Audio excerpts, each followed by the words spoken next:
kami melaporkan bahwa per hari ini khusus Aceh saja rumah yang rusak berat tercatat 61.795 rumah. Kemudian dari 61.795 rumah tersebut yang meminta hunian sementara Bapak, itu tercatat ada 23.432 rumah. Jadi kami laporkan bahwa tidak semua yang masyarakat terdampak itu mau tinggal di Huntara Pak. Ada juga yang memilih mereka tinggal dengan keluarganya.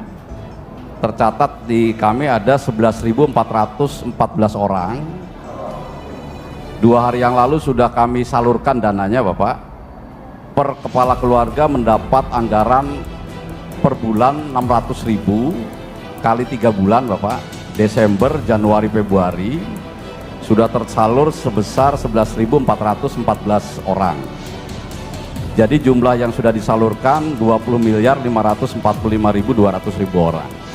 Kemudian hunian sementara juga Bapak kami laporkan, banyak masyarakat juga yang ingin hunian sementara mandiri Bapak. Jadi tidak mau masuk dalam satu titik yang ditentukan.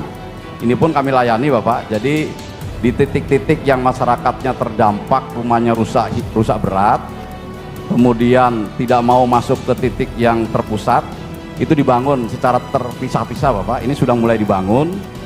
Tadi dari Bapak Menteri Investasi kan dari Danantara 600 unit. Ini Bapak dari BNPB tersebar ada 450 unit. Jadi per hari ini yang terbangun adalah 1.050 unit Bapak.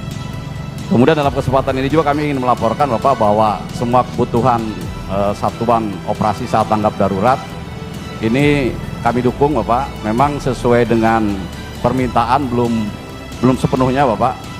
Mabes TNI meminta dukungan yang akhir tahun ini ada 80 miliar lebih.